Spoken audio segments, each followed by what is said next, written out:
Il faut que je vous raconte quelque chose qui m'est arrivé quand j'étais plus jeune. Je suis fille de fermier, et dès que j'en ai été capable, j'ai aidé mes parents. Je m'occupais surtout des cultures et de la traite avec mon père. Mais parfois ma mère avait besoin de moi pour les volailles. Ce jour-là, c'était un mois de décembre, à quelques jours de Noël, et ma mère voulait tuer et plumer un canard pour le préparer ensuite au réveillon. Les canards sont toujours très vifs et nerveux. Il faut donc se mettre à deux pour le maintenir en place au moment de lui trancher la tête. Et oui, j'étais encore petite. Mais j'avais déjà assisté à ça de nombreuses fois, sans compter les naissances de veaux ou les accidents, comme la fois où une de nos vaches s'était arraché le pis sur des barbelés. Donc ça ne me faisait rien. J'étais habituée à ce genre de spectacle sanglant. Mais cette fois-là, dès que la hache s'est abattue sur son cou, le corps du canard m'a échappé avant de partir en courant sans sa tête. Ma mère m'a fait remarquer que je devais mal le tenir, que c'était normal, parce que les nerfs continuaient à fonctionner après la mort, surtout chez les canards. Il suffisait d'attendre, le corps allait finir par s'écrouler tout seul. En attendant, nous avons été voir mon père pour l'aider à allaiter un veau malade. J'adorais donner le biberon au veau. Ça ne prit pas très longtemps et nous sommes retournés ensuite dans la cour pour récupérer le corps du canard, qui avait sûrement dû s'écrouler entre-temps. Mais nous ne l'avons pas retrouvé.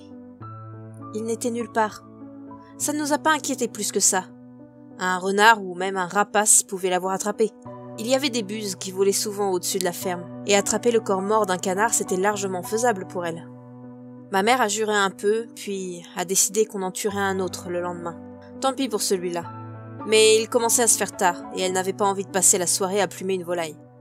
Nous avons donc dîné avant d'aller nous coucher. C'est en plein milieu de la nuit que l'on fut réveillé en sursaut par des meuglements terrifiés. Les tables se trouvaient en face de la maison, et nous les entendions parfaitement. Elle n'avait jamais hurlé à ce point. Nous nous sommes levés en vitesse. Mon père a pris son fusil de chasse et nous nous sommes précipités vers les tables.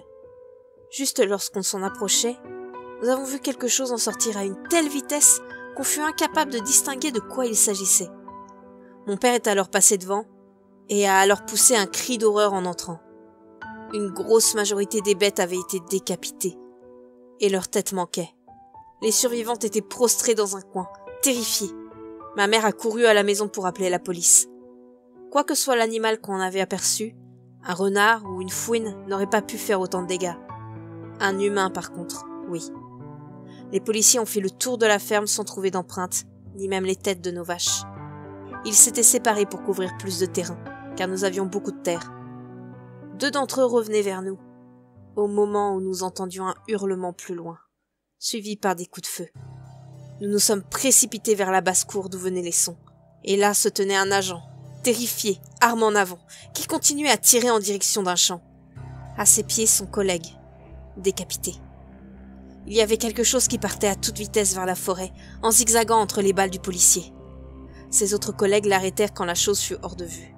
Il eut énormément de mal à s'en remettre. Le fait qu'un membre des forces de l'ordre, que j'imaginais comme des chevaliers sans peur à cette époque, soit mort de trouille, me terrifiait. Il a finalement réussi à parler et expliquer ce qu'il avait vu. Son collègue et lui avaient entendu du bruit venant du poulailler. Ils s'y étaient donc dirigés. Les poules étaient en train de se faire dévorer la tête, tour à tour, en une seule bouchée chacune, par une créature que le policier a décrit comme un canard. Un canard sans tête, avec une gueule immense sortant du mognon ensanglanté. La gueule s'est alors agrandie encore, jusqu'à avoir la taille parfaite pour gober en une seule bouchée une tête humaine. Et c'est à ce moment-là qu'il s'est jeté sur le policier. Il était évident que cette chose pouvait grossir ou rapetisser son horrible gueule à volonté, au point de pouvoir croquer la tête d'une vache. Mes parents, traumatisés, ont aussitôt vendu toutes les bêtes et ont mis la ferme en vente également. J'avais oublié toute cette histoire. Mais dans quelques jours, c'est Noël. Mon mari m'a rapporté un canard fraîchement décapité, offert par un fermier du coin, afin d'en faire notre repas du réveillon. Je n'ai pas réussi à lui raconter toute cette histoire, à lui avouer la vérité. Je lui ai juste dit que je détestais la viande de canard et que je refusais de gâcher mon Noël avec un repas aussi immonde. Il a été très déçu, mais a décidé d'offrir la volaille à nos voisins. Je m'en veux terriblement. Mon mari dort à point fermé, mais moi j'entends mes voisins hurler.